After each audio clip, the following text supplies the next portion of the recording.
How's everybody out there doing? It's Brandon Rice coming back to you with part 5 of Mr. Rice Speaks. Now, today we're going to try something a little bit different setup-wise. I'm going to try standing, and try to sitting, and we're going to go with the full screen mode just to make it a little bit more easy to view and a little bit more pleasurable. Now, in today's episode, we're going to talk about what type of business to start. Now, I know everybody might not be into starting a business, but trust me, if you have a better understanding of what business ownership and entrepreneurship is, you might change your mind about how equipped or how unequipped you think you are about starting a business. So let's dive right into it. Number one, a lot of people will tell you if you're going to do something that you love. And I couldn't disagree with that more. The truth is, if you're going to pick a job, and you're going to work a career, and someone else is going to be paying you, then it would be optimal to do something that you actually enjoy to do. But if you're going to be in business, if you're in business, you should be in business to make money. So you should be picking a business that pays, a business that turns a profit, and a business that you can make money on long term. That is what's really important.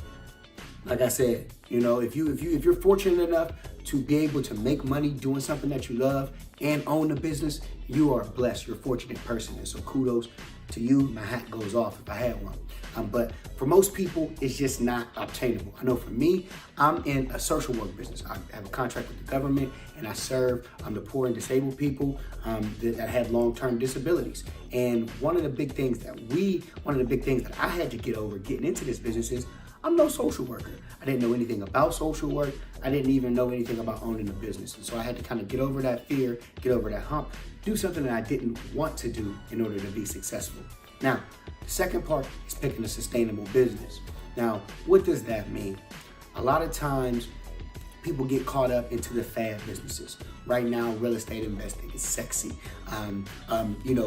Affiliate marketing and online business and online stores are really, really sexy right now. But these businesses didn't even exist a number of years ago.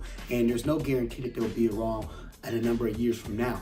The internet, even though it's here to stay, the internet is changing, and how we do business on the internet is changing. And so you want to make sure that you're in a business that is sustainable and a business that is scalable.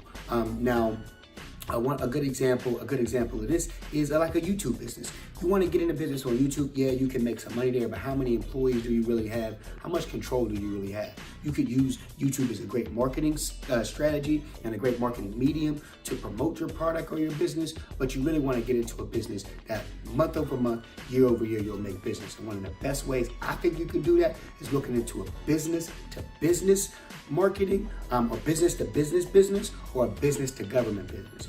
That way, you know that your client ultimately has a budget, has the money to pay for your service, and you'll be less susceptible to industry and market trends.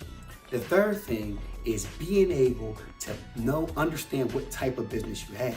Now, this is not to knock on any business that you have. If you're making money and you're putting in less time, if you're putting in time and you're getting out return, I can't knock you. But you need to understand your business. Some businesses really only work as side hustles, and those are not really scalable. Some businesses, like you said, some businesses are totally dependent on the timing and a certain technology or a certain product, and that can all change. We've seen this happen time and time again throughout history.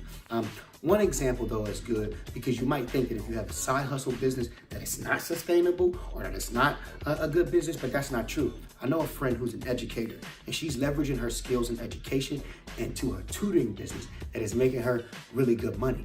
Now, she has some challenges that she's facing in order to be able to scale it up and to be able to make money when she's not there. One of the downsides of having a side hustle business is that if you're not present physically and emotionally doing the work and making the money, you don't make any money. But if you have systems in place for your business, if you understand how your business works, and you can put systems there, so no matter who's standing in front of the camera, no matter who's teaching the class, no matter who's doing the work, you can still make money and retain that clientele base, then you're in a good business.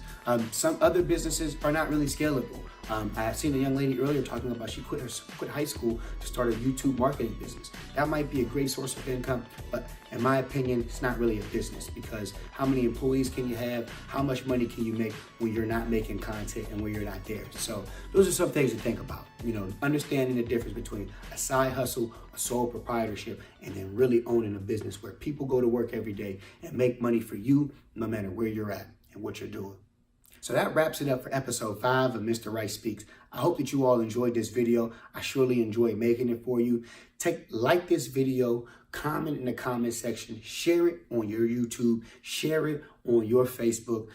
Do whatever you can to help this video get promoted. If you think it's adding value and you think there's someone that you know or someone else can learn from it, then please, please, please continue to share this video. And let's make Mr. Wright Speak something that pops up in the feeds of people all across the world that can benefit from this information.